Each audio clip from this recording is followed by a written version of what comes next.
wararka ka imanaya magaalada dhuusamareeb ayaa sheegaya in halkaasi ay dhowaan gaareen ciidamo ka socda Ethiopia.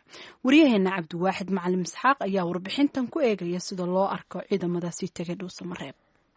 inkastoo uu socdo diyaargarowga dhismaha dowlad goboleedka Galmudug, haddana waxaa barbar socda dadaalo lagu xaqiijinayo amniga caasimadda maamulka oo kol hore ay dowladda shaacisay in ciidamada dowladda lagala xisaabtamayo xaqiijinta amniga inta ay socoto doorashooyinka golayaasha dowlad goboleedka Galmudug.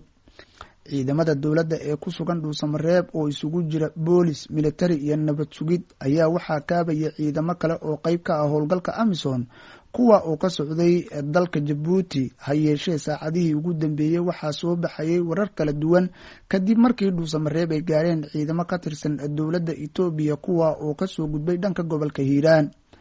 ciidamada Itoobiya qaarkood ayaa qayb ka ah howlgalka Amisom, ha yeeshee lama sheegin in ciidamadan ay qayb ka yihiin Amisom iyo in kale, balse madasha xisbiyada oo qoraal soo saaray waxa ay ku sheegeen in ciidamada tagay dhuusamareeb aysan ahayn kuwa ka tirsan howlgalka Amisom, lana doonayo in lagu qalqalgeliyo arrimaha doorashooyinka dowlad goboleedka Galmudug ee loo darban yahay.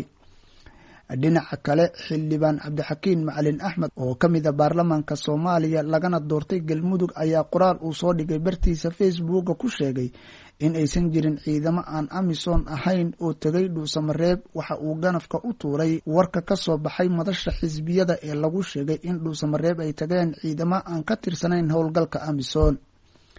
marka laga yimaado qoraalada mas-uuliyiinta, ma jiraan wax wara oo ka soo baxay laamaha amniga Galmudug ee ku aadan ciidamada tagay dhuusamareeb ujeedkooda. ha yeeshee waxaa cad in ciidamo ka socda dowladda Itoobiya oo ku hubaysan gaadiidka dagaalka ay ku sugan yihiin dhuusamareeb, kuwa oo fariisin ka dhigtay agagaarka garoonka diyaaradaha degmada dhuusamareeb ee gobolka Galgaduud.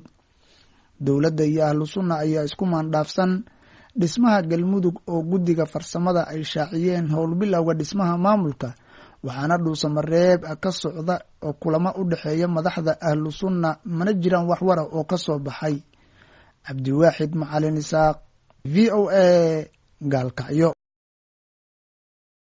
madaxweynaha Kenya ayaa sheegay in ciidamadiisa ay sii joogi doonaan Soomaaliya iyagoo ka mid ah howlgalka Amisom ee Soomaaliya. waxaana intaasi raaciyay in Soomaaliya ay ka bixi doonaan marka ay xaqiijiyaan ammaanka iyo xasiloonida. hadalka madaxweynaha ayaa yimid xilli ay ciidamadiisa Soomaaliya jooga ay wajahayaan colaadin kaga imanaysa qaybo ka mid ah Soomaalida oo diidan taageerada ay siiyeen maamulka Jubbaland, kaasoo ay dowladda Soomaaliya diiday in ay aqoonsato. maxamed yuusuf ayaa warbixintan kasoo diray Nairobi. Falastiin Axmed Iibaan ayaa inoo soo koobaysa.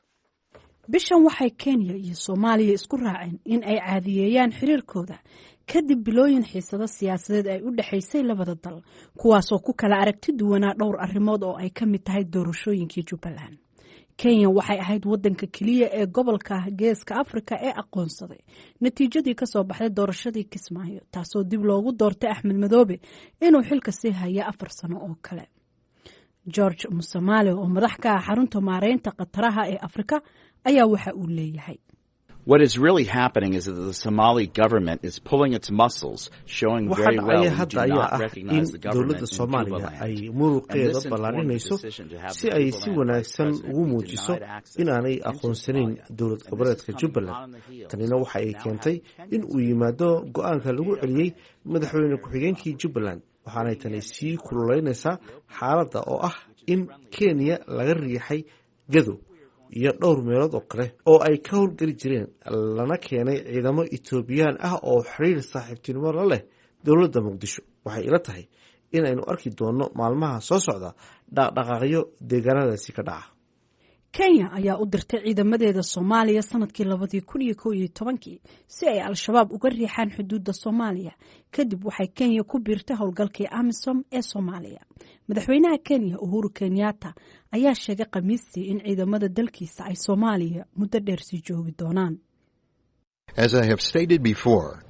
sidii aan hore u sheegay, ciidamadeenu waxay ka sii mid ahaan doonaan Amisom tan iyo inta ujeedooyinkeena laga gaadhayo. Kenya waxay ciidamo ka joogaan Jubbada Hoose, Jubbada Dhexe iyo Gado, kuwaasoo xuduud la leh Kenya. Maxamed Cabdulaahi Gardhuub, gudoomiyaha degmada Luuq ee gobolka Gado, ayaa sheegay in deegaanka ay gacanta ku hayaan ciidamo ka mid ah dowladda federaalka Soomaaliya. toddobaadkan waxaa madaxweyne ku-xigeenka jubbaland loo diiday inuu gobolka gado uu soo galo. Muuse Maali ayaa sheegay in gobolka gado uu khatar badan oo xagga amniga ah ku haya dalka Kenya. Now being moved out of Gedo, an area that they have a lot of interest in, clearly exposes Kenya to more insecurity because we don't know how Ethiopians are going to play it. Kenya should be worried about that. Arrimaha Jubbaland waxa ay muddaba xiisad ka dhex abuureysay maamulka Muqdisho iyo Kenya. Hadal uu bishan gudaheeda ergeyga uu xogayaha guud ee qaramada midoobay u qaabilsan arrimaha Soomaaliya James Swan uu ka jeediyey golaha ammaanka ayuu ku sheegay in doorashadii Agosto ee Jubbaland ay keentay khatar ah in rabshado ay dhacaan, qabiiladii oo kala fogaaday iyo faragelin gudaha ah. Wuxuuna Swan ugu baaqay hogaamiyaasha Soomaalida inay arrintan wada hadal iyo isku tanaasul ku xaliyaan.